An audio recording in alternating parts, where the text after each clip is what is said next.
This is The Real Estate and Investment Show with Daniel Clavijo. The #1 show for real estate and investment interviews. Brought to you in part by Wadi Associates, residential architecture of distinction.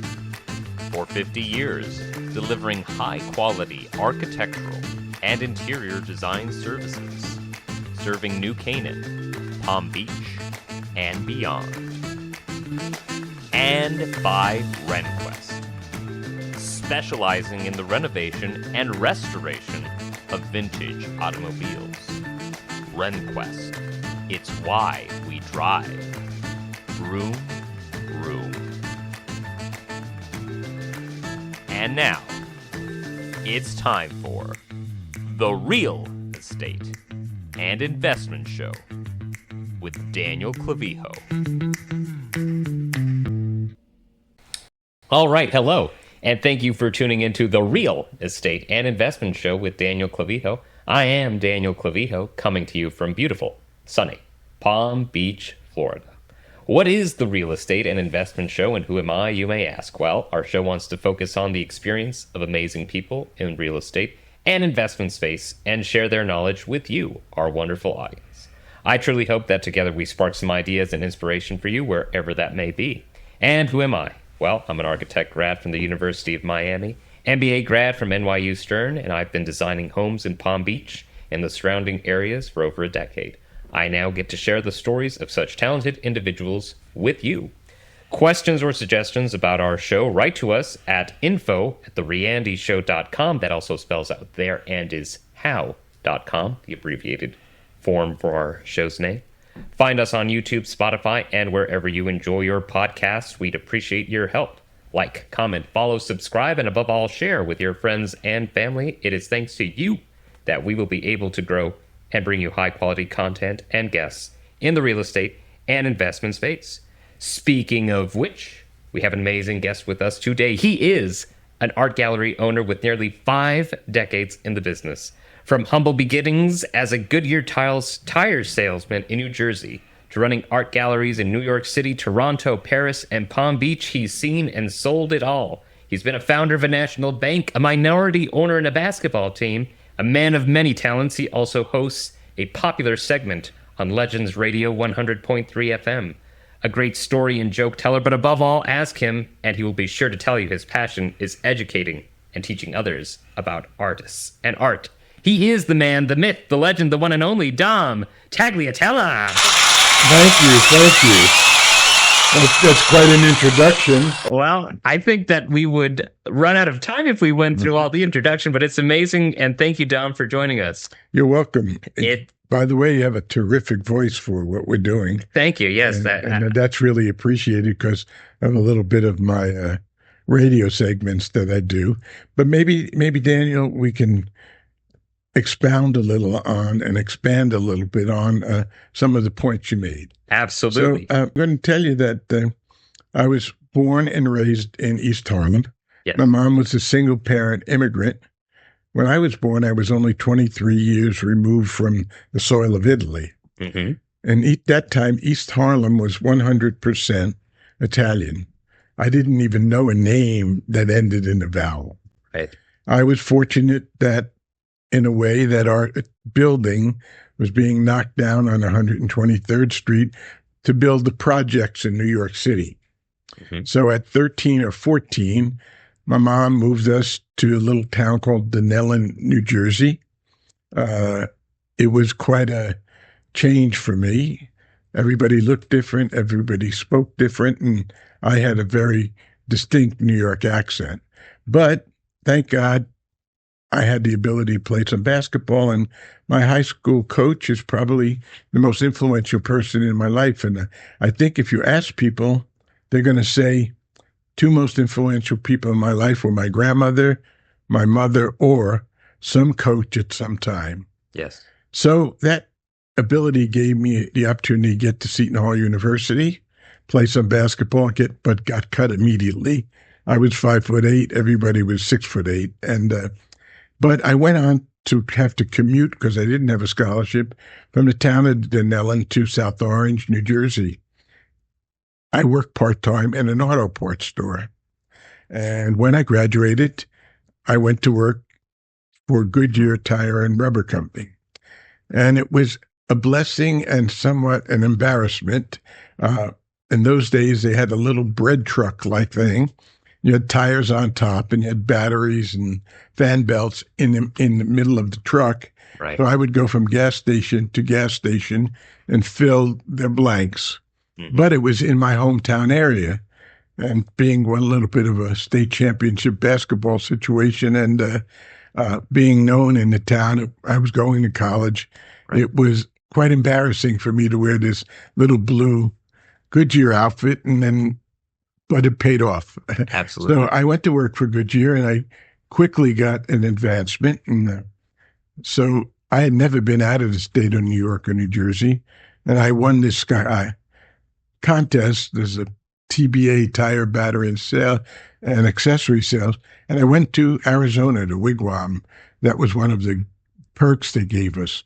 And they put me in a room, executives with wing-tipped shoes in those days, and they said, congratulations for the award, but we want to promote you to a store manager. Mm-hmm. But you're going to make much less money because you were on a commission basis before. This is a salary base. Well, I realized quickly that working for someone wasn't for me. Right.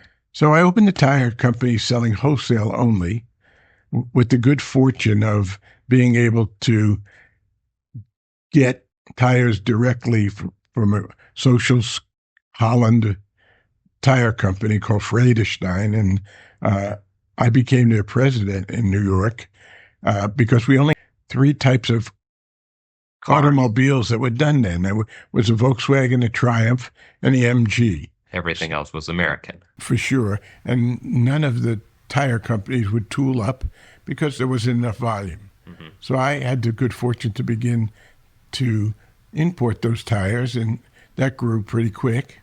And that mushroomed quickly. And at the same time, I was a founding member of a national bank called Hillsborough National Bank, and later sold to Bank America. I was 27.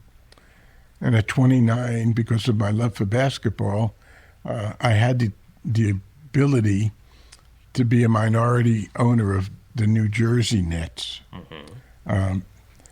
That lasted about 5 years, and it was enjoyable. And then the NBA came to us and said that the league was failing the ABA and that they would take 5 of the cities into the NBA.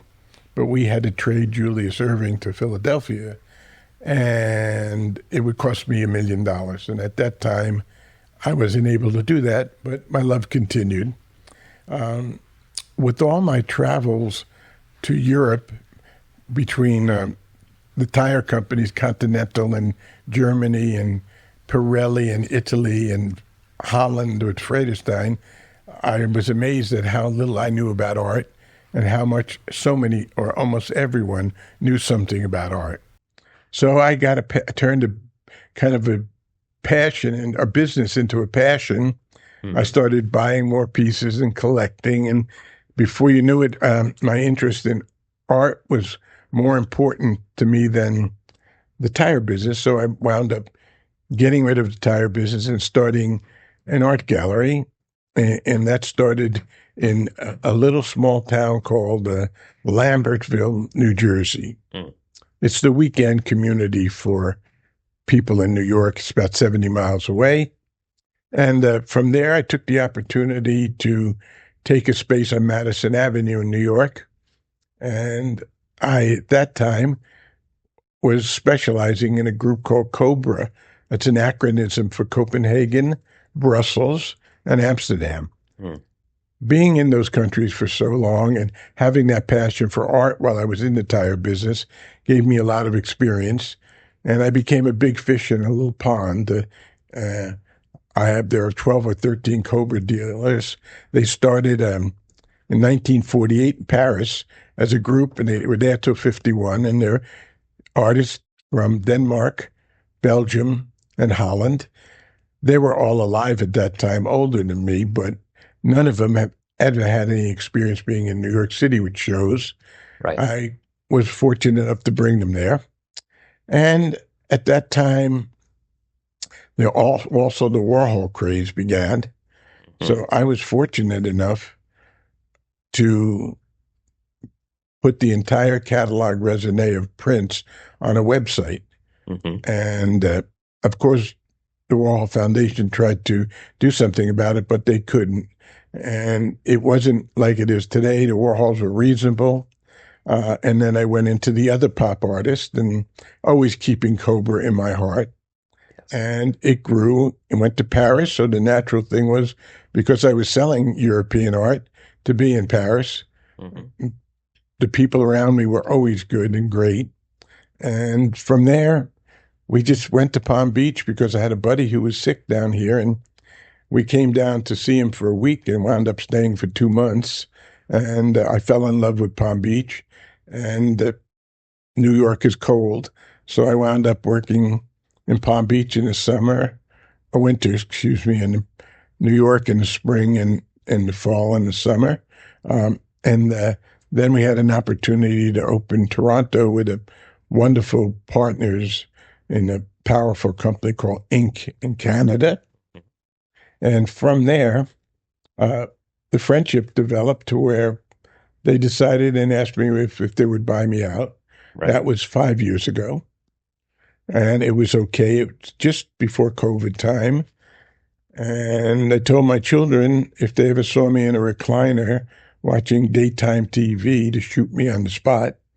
And that lasted. So I took a small office and I had this vision and this creation of doing something different and a kind of a museum inspired gallery that I collected over 500 works in 50 years. Right. But at the same time, I had the good fortune to become a lecturer 3 times a year at Mar-a-Lago in Palm Beach. Everyone who knows that's the current president's home. Hmm. And it grew to where I would have about 180 people at each lecture. And from there, my love for music was more important than art. And there was is a radio station down here called Legends 100.3, and they play the Great American Songbook. Sinatra, Tony Bennett, Vic Damone, and I was raised with that. So I came up with the idea of taking a piece of artwork or an artist and speaking about it for about 2 or 3 minutes, and then pairing an American song to it. So if I would talk about the Mona Lisa, I'd play Nat King Cole's Mona Lisa. Well, it grew to where I had 80 segments, and it started educating quite a bit of people. And at that time, I realized what I really wanted to do was to eliminate the pseudo-sophistication and the fear of the art dealer and just teach art where people could enjoy it. I continue now with my lectures. I continue with the show. Plug myself, but you can go to YouTube to Art Legends Minute, Dom Taglialatella. 80 segments will appear, and you can have a good time listening to them. And I really enjoy doing it because when I start my lectures, I say 2 things. Those who continue to learn stay young. Those who stop learning get old.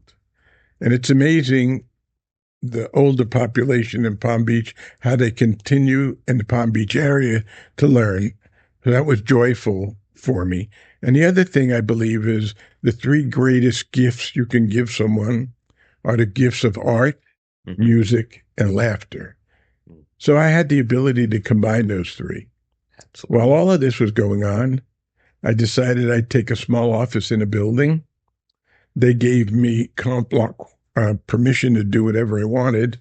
And that's how I have what I have today. And we're going to have our grand opening with our neighbors in the building, including Daniel, on April 14th. And that's where I am right now, 85, healthy, and building another mountain. Absolutely. And it's great. And that's so much history that's great to unpack with all your experience, Dom. And and thank you. We do have, of course, this podcast, this episode will launch to be in sequence with your gallery open house. So that'll be awesome to see. I'm sorry, but one thing I neglected, I was a single parent child, and my mother was a seamstress. So we had in Harlem on East 122nd Street, we had 2 Catholic churches and 2 Catholic schools. And that was the time of the West Side Story, the Italians and the Puerto Ricans. So the schools stayed open till 7 o'clock at night because they realized that most of the single parents couldn't take care of their kids. And then in the summer, I had to go live with my uncle on that in Vegas. But the school had such an impression, helped so many people, that when my mother passed away at 101, there's a very famous restaurant in Harlem called Rayo's, and the owners, Frankie Pellegrino, and I decided to do a foundation for minority children of single parents and pay the tuition for a certain amount of people. It was a private thing, and it was not really an expensive tuition situation, about $4,000 a year. So with my Palm Beach crowd and with the Rayo's name, we were ability to keep it going for about 5 years and raised about $800,000. So awesome. That was near to my heart. Terrific. Well, that's great that you were able to give back to the community in some way, and you do it in other ways as well with your education part in the art. So that's great to hear, Dom. So I want to go back and get a little bit more with the detail of how you found out or what skills you learned between going from a tire salesman, and you were the salesman, and you mentioned that how they gave you that salary position, which wasn't going to be more than what you could do as a salesman. What did you find that you really loved being a salesman and has traveled on through your career?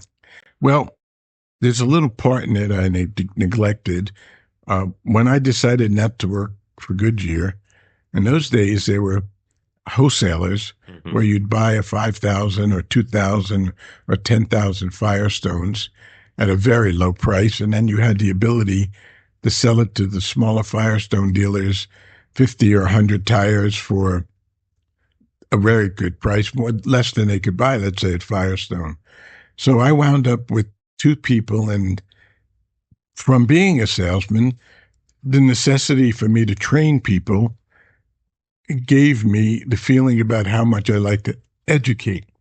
And when I left that situation, we had 52 salesmen on Watts lines, and I drove them crazy, I guess, because I'm a guy that loves meetings. And but it was a great thing, and I began to realize that because we didn't have a TV in New York, my sister and I would listen to a radio station, WNEW. So music was so important because that was part of my life. And I began telling jokes, I think, when I was in my mother's womb. So, and most of my friends and my wife are sick and tired of hearing him, but I do get a new audience every once in a while. Absolutely. So my combination of the art, the music, and the laughter has blessed me, and it's fulfilled my life. And so I drive people crazy with, did you hear this song? Or why don't you know about Joseph Duveen? And on. But, you know, I'm right here. I'm going to be here for a while. And when the good Lord thinks I'm ready to go to the big art factory in the sky, I'm on my way. And who knows? Well, I hope you're here with us for many more years to come. As that process of going and establishing your own gallery, what were some of the challenges that you saw when you were initially starting out? Well, what was fortunate that even though everybody talks about art as an investment, and one of my lectures in the early days was that, I now have changed the title to an alternative approach to investing from stocks and bonds and real estate. I saw that there were less challenges because if you sold stock and bonds, you had to qualify with a Series 7 test or insurance, you'd need a certificate or a test, or selling real estate even. Mm-hmm. But anybody could open a gallery. And my important part was that I wanted the education. That was more important for me. And I gained that education over having the passion over many years and reading constantly. So I was qualified to talk about art in a proper way. Believe me when I tell you, there are many, many art dealers that have not been to a museum in 5 years. So that developed, and with my knowledge, when I was selling something, because in our world, nothing happens until something is sold. An artist can't exist. A museum can't exist. A frame maker can't exist. We're the start of it all. So when I was able to talk history in a common sense way to people in America, and with my background of traveling to Europe, it gave me a little bigger edge and a better edge on what other people did. Right. And it made them more relaxed that they were talking to a professional, not someone who says, oh, this piece of art is going to go up in 3 years, which is a lot of baloney. Mm-hmm. Basically, art has a 5-year trend, and you have to think of it as a stock. Not everything you buy goes up. Right. But the secret is to buy something that is internationally traded in the big auction markets. And I mean, even small prints, 2,000, 1,500, a Picasso, a Chagall, and they're not totally expensive, but they are limited editions. And you can find it when you do some research. And I tell couples that, once a year and spending all this money on going to a theater for your anniversary, a Broadway show, eating at a great restaurant, go to a gallery, buy something, buy a catalog raisonné, go out and have a nice glass of wine, and in 10 years, you're going to find you're going to have a nice library, and you're going to have a nice collection of art that does have the possibility of potential investment growth. Mm-hmm. But I never like to tell people that an emerging artist who's showing in Phoenix, Arizona, is going to be nationally famous in 10 years. Sure. I don't have enough time to make myself famous. Never mind to try to make an artist famous. You're pretty famous. I thank you, but it's strictly an accident, that's for sure. And very humble too. That's great to have. Thanks. With this, in terms of the artists that you mentioned, I mean, you have all that, Chagall, Picasso, but also the pop artists. And what did you find as the trends that were going on in that moment that just made you go to sell those artists and represent some of the artists? I like to tell two things about that. First of all, everything's a survival in business, and you have to change with the times. I've always kept my basic love for Van Gogh, which I'm a specialist in, so they say. And of course, time went on, you couldn't even buy a Van Gogh drawing. So you moved to the next level. And then you found in the 60s that the pop generation, Warhol, Lichtenstein, became important. I also saw at that time that each generation seemed to have a different type of music. So when we were painting in the 1700s, we had the minuet, whatever. Mm-hmm. And then we went on to expand it in the 50s with our famous abstract expressionist, Jackson Pollock, painted to only jazz. Right. He was one of the few who had a Victrola, as we call it, or a phonograph. Today, at the Pollock Museum in the Hamptons, they have a complete section of all the albums and all his different phonographs. So art, to me, was always related. I realized that Kandinsky, most of his things included, art pieces included something about music. So I believe that they go hand in hand, and the creativity is about the same. And it's only one thing, it's really, really working hard. Now, I also was able to think about being able to tie my lesser known or mid-career artists to the tales of a Picasso show, of a Chagall show. That would help. And I was successful in one situation I have an artist called Russell Young. Mm-hmm. He paints with a thing called diamond dust. And when I first started promoting him about 18 years ago, everybody would say, oh, it looks just like a Warhol. Now people look at it and know exactly that it's a Russell Young. So I think the claim for success is individuality and being known wherever you're seen. So if you closed your eyes and you said Picasso, 80% of the public would know what something looked like Picasso or Van Gogh. Right. And when an artist finally reaches that point and stays with a particular subject and doesn't move around for the sake of salability, and you find him in another place, or even if you were in a gallery and you saw his work and you went someplace else and you knew immediately it was him, that I think is one of the keys to getting, I hate to use the word famous, but better known. Right. Awesome. Well, that's definitely some important thing to consider. What did you find as a key consideration when you're dealing with a potential client or a patron of the arts? Like, how do you get them interested and motivated, or some things that you have to essentially educate them on? This is a very, very difficult question because it involves a lot of ego and it involves a lot of how smart we think we are. So let's take an example. I'll pay $100,000 for a booth at the art fair in Basel, and I can put up 22 pieces. So I think I'm smart enough that I can pick 22 pieces that somebody is going to buy. So I learned the most difficult thing to do is to cut people open and put yourself inside them. You have to go with the flow. But even then, I tell most art dealers that you have better odds of taking that $100,000 and going to Vegas and putting it on black or red. You have to remember, no one says, oh, let's put the kids in the car this morning and go visit Uncle Dom and buy a Picasso.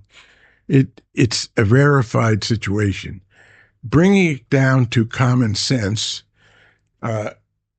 makes a big difference. People who are wealthy, many, many, many of them, for the most part, because there are very few collectors, want to do something, but they feel uncomfortable. And I bring in my background and I teach him a little bit, and it happens that 7 out of 10 of them begin to have a love for art. And the worst thing you can do is take a passion and turn it into a business.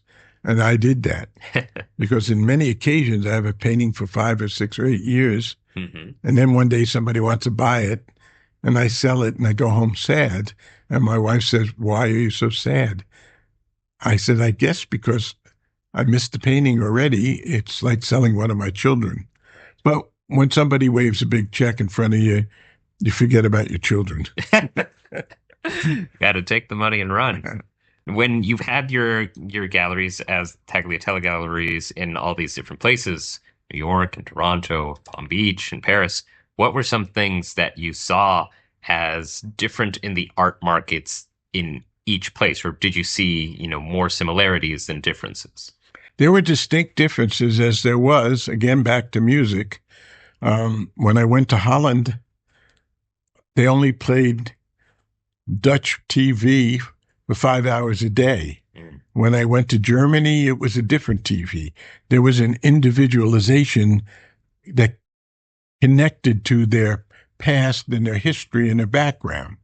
I saw Europe change when I started turning on the TV and watching MTV and then CNN. So it became a global musical and economical situation. So what happens is when I first started going there, I really and truly thought that Norman Rockwell was Norman Vincent Peale. That's how little I knew. But I was amazed walking along the canals of Amsterdam and seeing small homes. Everybody had a piece of artwork of some kind. And I could see that they had that feeling. And it grew with me, and I began to learn about art in those countries. But the biggest difference was that, like Americans, we eat to live. We eat for fuel. Mm. In Europe, they live to eat. Right. The other way. They eat to live and we live to eat. And so I also saw that their educational level was almost so art involved in a way. Like we were interested in baseball, they were kind of interested in art. You have to remember this country is 250 years old. Right. That's not a long time. Mm-hmm. You know, we're way behind when it comes to the international fine art situation. We weren't even around when Rembrandt was painting or Vermeer. So we're behind, but we're catching up. But we're more trendy. We go with the flow, and they are more stayed in place with accepting their art, or all mostly Dutch art. You have to remember, you say a little thing called Dutch art, but you know, a lot of big hitters came out of there. You're talking about Rembrandt, you're talking about Van Gogh, you're talking about Rubens, on and on, because at that time, the borderline between Holland and Belgium was not there. Mm. There was a lot more Belgium that was Holland. Okay. So the Brabant, so the period is important. And when you read the history of an artist, that's really important. I try to give my clients a book, something spicy, My Life with Picasso, de Kooning, Coming to America. When you read about them, you historically become part of them. So if you have even a poster on your wall with Van Gogh, and you know his famous story, like most do, about the ear, and it becomes more than just a piece of artwork. So history about an artist is as important as the piece itself, because you never get bored with it. You think about something was done in their life. Today's world, the internet, how much does it cost? How fast can I sell it? And how much money can I make? And sometimes I've sold a $200,000 painting and a person refused to even pick up a phone. They just wanted to do everything by email or texting. And as I said before, you should buy a piece of artwork, you and your mate, and have a glass of wine and know who the person was. But I don't think there's anything colder than buying a piece of art and not even having an idea if it was a gallery, if it was a toy store, wherever it came from. Sure. That void is dramatic for me. Art is important as the history around it that applies to you. You need to know the person that you spoke with. You need to be able to go back and see him sometime. You need to develop a friendship. You can't do any of that on the internet. Yep, it's very difficult. And that way, you know, people will also, they'll just buy the piece of art and they'll put it in storage and, you know, not even transport it across lines and countries for tax purposes. And that's always something that's interesting, right? Yeah, I wish they realized that art is not oil or gas or pajamas or underwear. Art is something, and eliminating tariffs on everything, but not the things that educate your country the most, is kind of sad. Yeah. And I mean, Brazil has a 50% tariff on art. Wow. That's pretty hard to gain international awareness in Brazil. You have to pay twice as much for a piece of artwork if you bought it in America.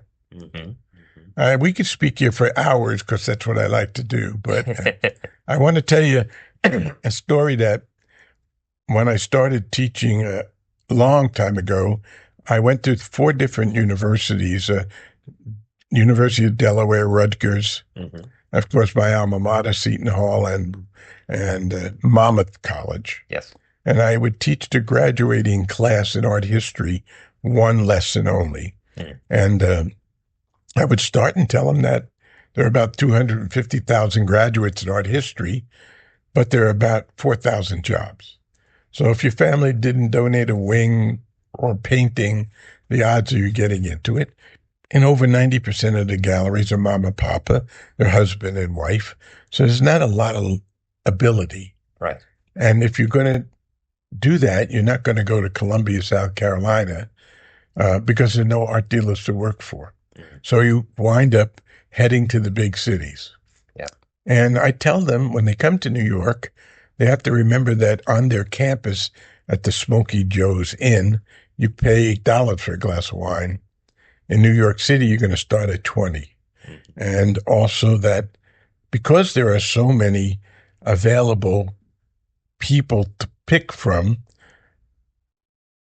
you really have to be great and even start at a low price because we have our pick at the pool. Right. And I also tell them that when they wake up in the morning in New York, when you open your eyes, some imaginary man takes $100 from you. So I want them to know that. Sadly, I don't want to discourage them to know that mm-hmm. cream comes to the top, and you have to pay your price in the art world as you do in any other corporate type thing. So you have to go from an intern. You've got to prove yourself in sales. It's the same thing, but somehow we don't think of it as a corporate entity. Mm-hmm. But it is. And getting a job is a good thing like anything else. But knowing that you had to take step after step after step to be a VP of a company, you have to do the same in the art world. So if you continue to read, continue to go to museums, continue to go to art galleries, that's your educational process for increasing. I think so many people decide they want to be in the art world, but many people forget it's not the art world, it's the art business. Mm-hmm. So business is always involved, but we're so lucky that we can sell someone that they can think about us forever. They can tell their children about that. And 5 or 6% or 15% of the people that come into their home, young people, friends, are influenced by what's going on. And I think that's real important that people remember.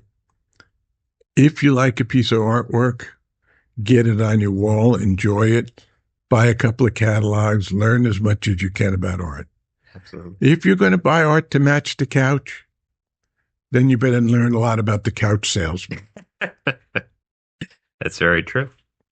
And you are such an expert on many different art movements, but I do think, as people will attest, that you are such an expert on Van Gogh.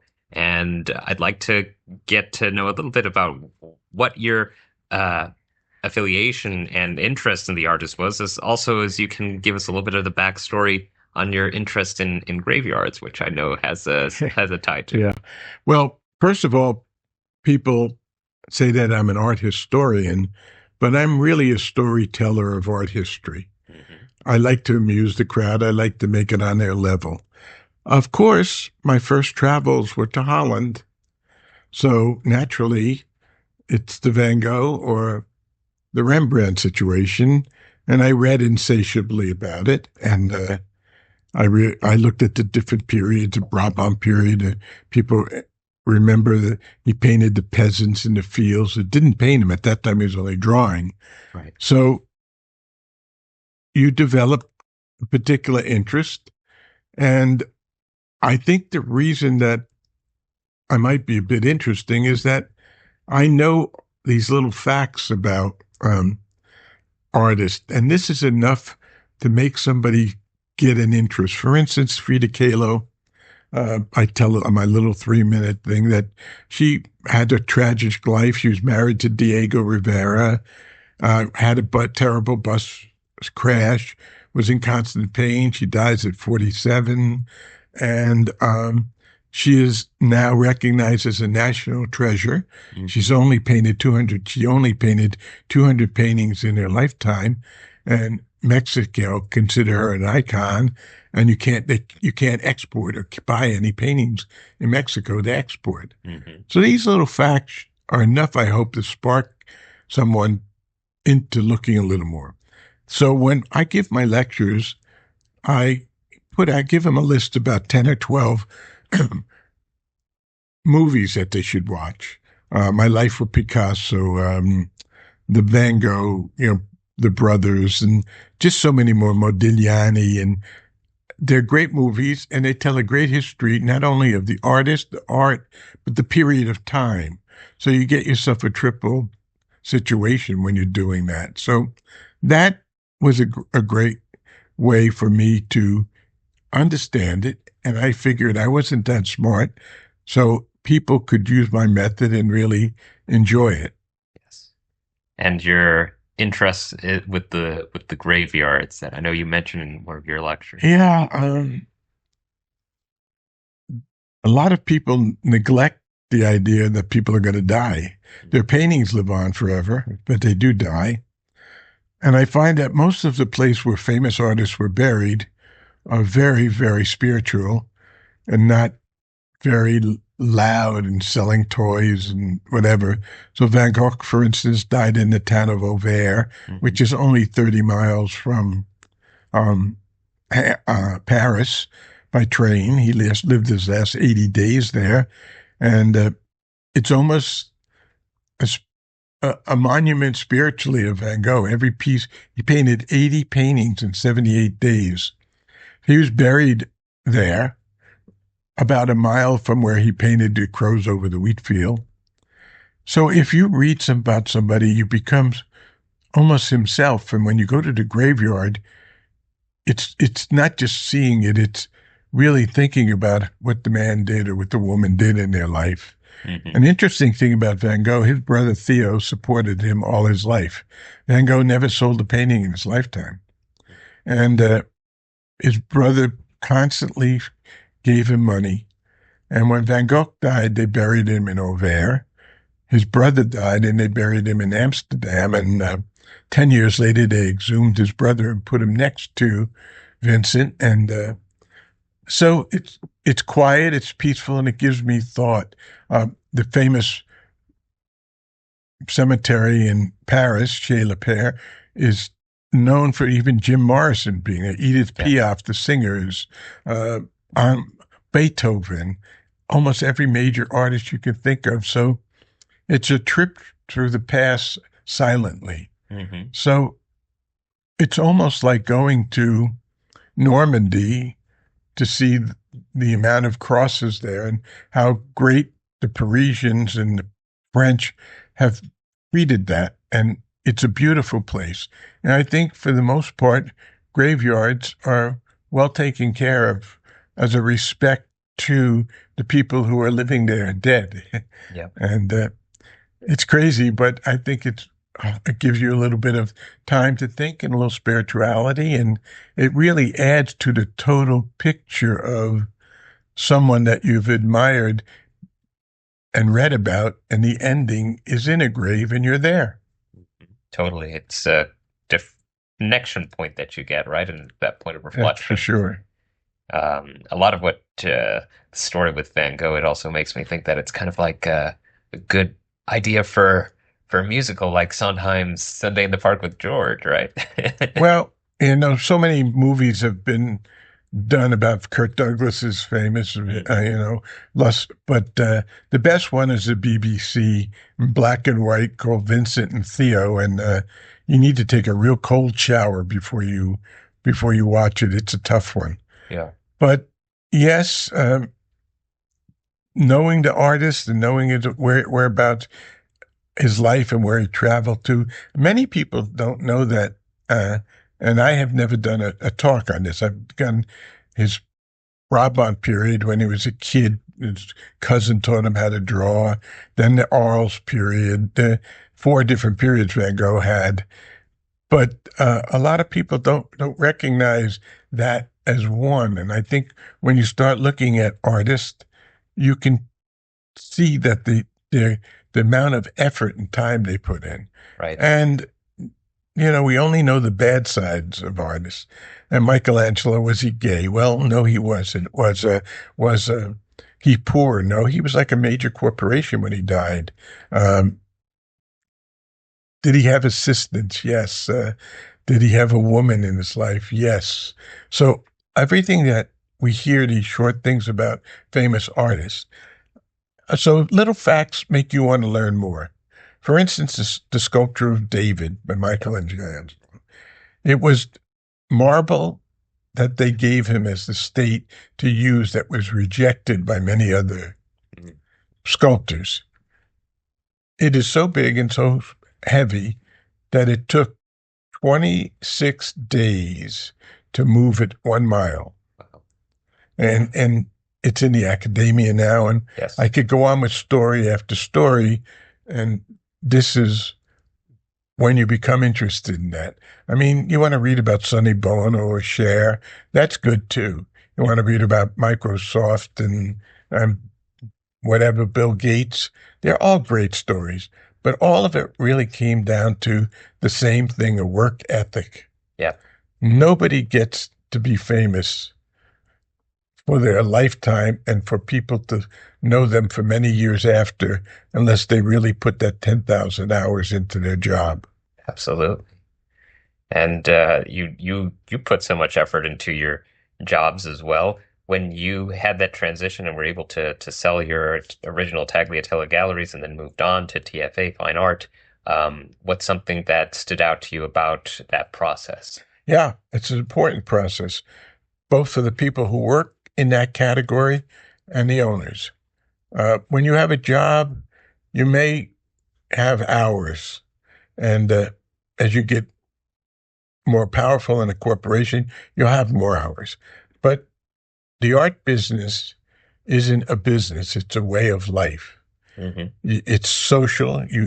You eat good food. You drink good wine. You have the ability to travel, to meet different people from different countries that come into your gallery.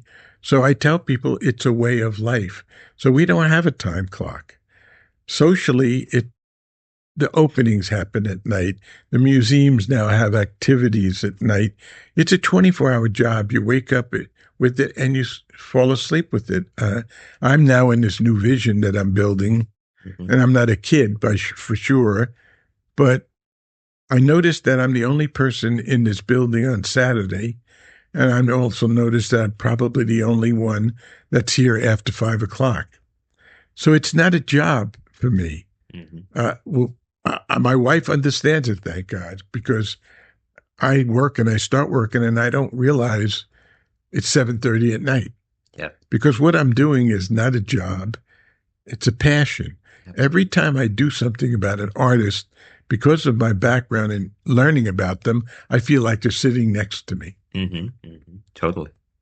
I'm sure this would be a very tough question to answer, but do you have a favorite piece of art that you sold?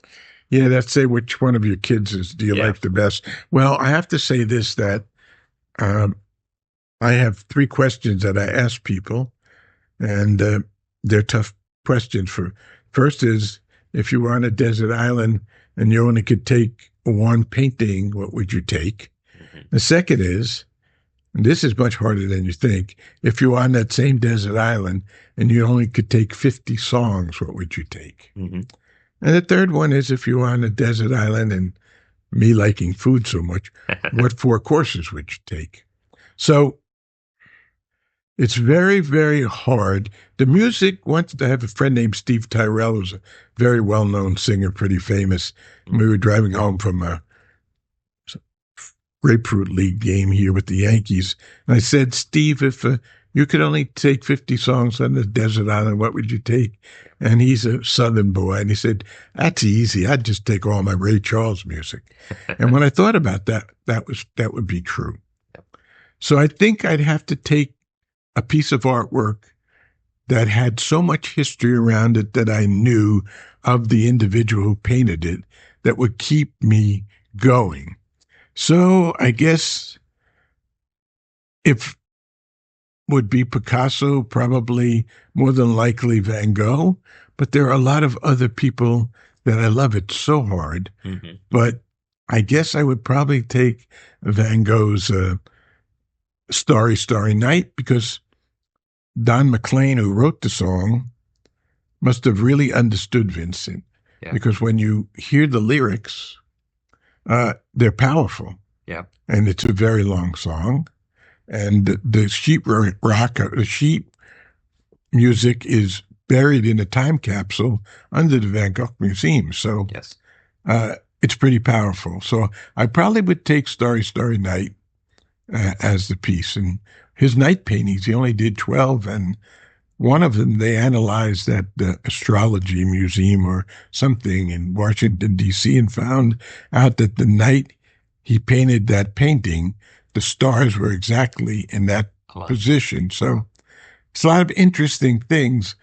The biggest thing I could tell people is don't be fearful. Don't be intimidated. If you walk into a gallery and they start talking about selling this and this and this girl works up with get out of there.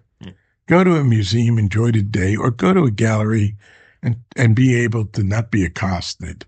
Right. And that's almost the same any place else. You go to buy a suit,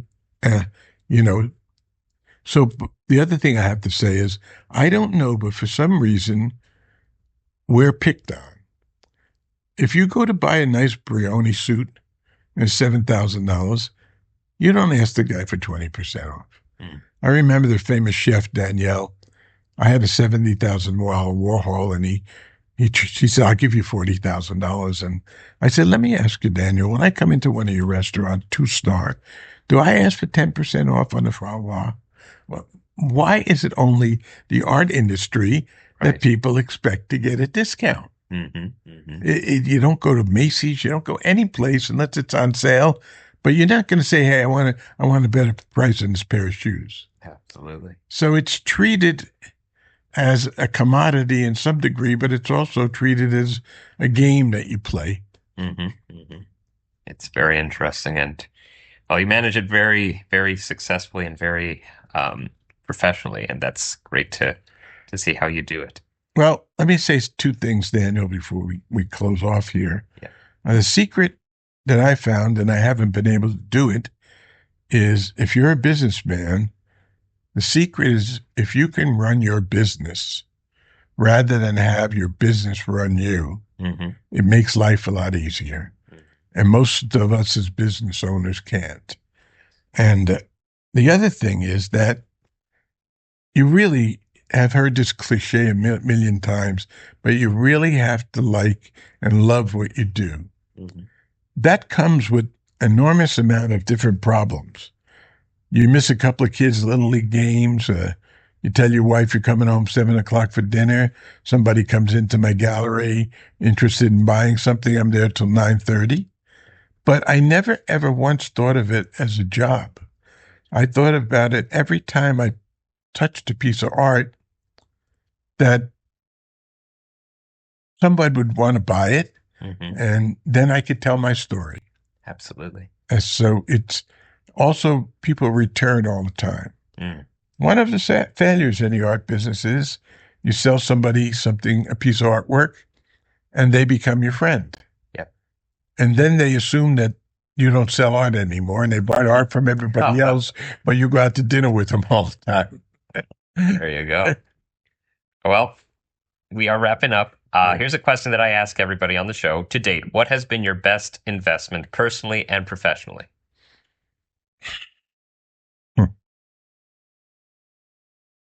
Boy, that's tough. I guess real estate, because I've bought so much off and on. I was never a stock person. Sure. I've made a lot of money in pieces of art that I bought for $500. That's over $50,000.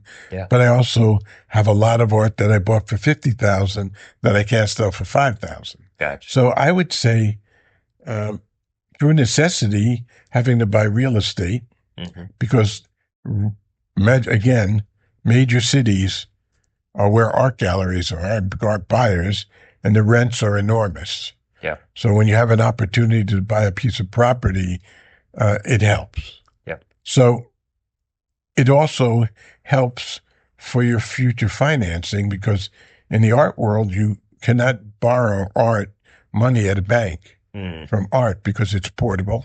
Yeah. You can take it under your arm, sell it any place. Right. There's no social security number needed. So a lot of crazy things happen with art, and the bankers are aware. And when they ask you for a pro forma or a cash flow or projection. We don't know. Somebody comes in April and buys $100,000 painting. I'm not going to say the same guy's coming next year to buy a painting. So you can't get a reading. Sure. So, but when that real estate behind you, it kind of keeps you financed through what you want to do. Yeah. And I tell people, you know how you make $1 million in the art business? You start with 2 million and you leave with $1 million.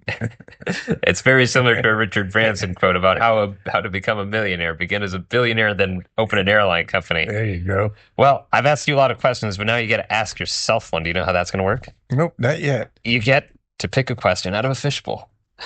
Oh, boy. Random questions. They're all generally kind of fun stuff. Girl. Read it into the microphone, please. It says, meet me in room 6 at 5:30. Nah, just kidding, guys. That's part of my music and laughter. What does success look like to you? Oh, that's a great question. Well, here's what success looks like to me. I have a table at a restaurant called Rayo's. Yes. And it's very, very rare commodity. And I auction it off sometimes. One table for my month. I have a monthly. Gotcha. And I get between $10,000 and $15,000. Wow. For my foundation. Nice. There's a gentleman who's very, very famous. I hope he doesn't mind my saying this. His name is Ken Langone, Home Depot, and yes. He's got hospitals and wherever. NYU. So Ken does not have a table like most people. So the statement is, he always says to me that if you don't sell it for $10,000, I'll take it. And then I read a few other stories, about if they're true or not. But I think something about he gave his kids $10 or $20 million and said, if you can't make it on that, tough luck. Right. So he has become a great philanthropic person. And I think the answer to success is to give back as much as you can and still maintain a life structure that you enjoy. That's awesome. Greed is a tough word. Right. And I think if people get involved in things that are so important, they have the money to help it in a major way, to be, again, a big fish in a little pond. The Red Cross, of course, need money. Everybody does. But there are a lot of soup kitchens. There are a lot of things that you can feel the results instantly. And I think the key to success is to being able to pass on your good fortune to other people. That's terrific advice, and I love it. And do you have a suggestion for a future guest on our show, the Real Estate and Investment Show? Well, we have this famous Shark Tank, so we have the Corcoran girl there. Yeah. But there's a guy in town, and I hope he doesn't mind me saying it, who's pretty good in his mowings. He's involved in the Navy SEALs. He's a great buyer of art, and he's really a nice man. And I guess he's probably the most famous on our island for real estate. I think that man has a diversity and could have a lot to say about a lot of things. Well, we'll try and see if we can get him on the show.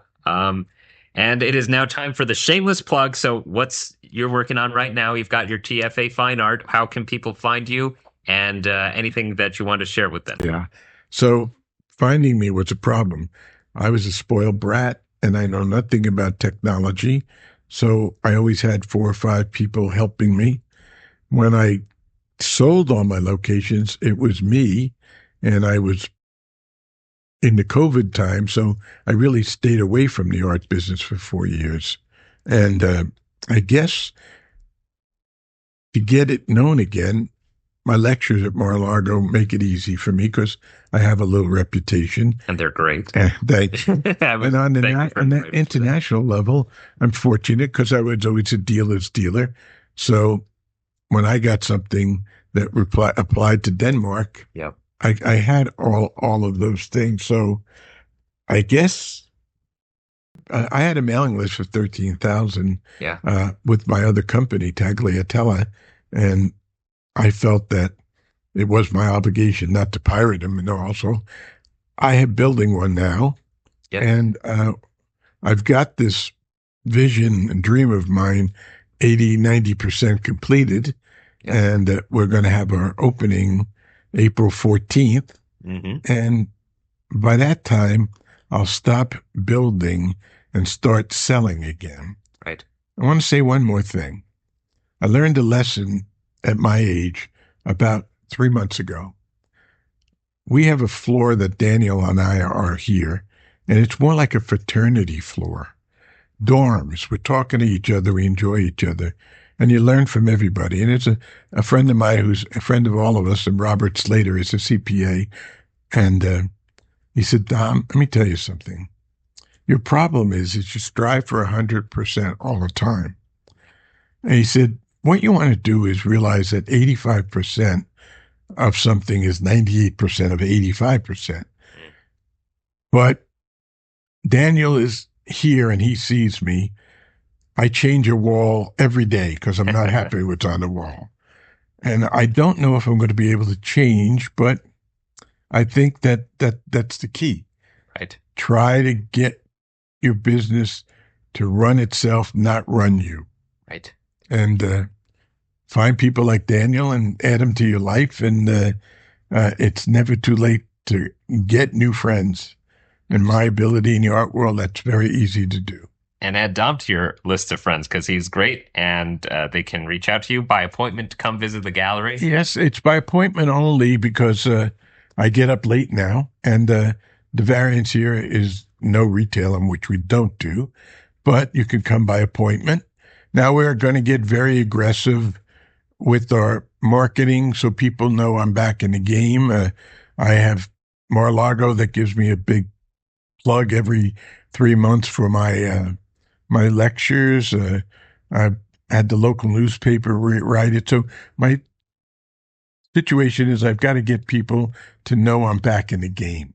And they will. And hopefully this podcast can help as well.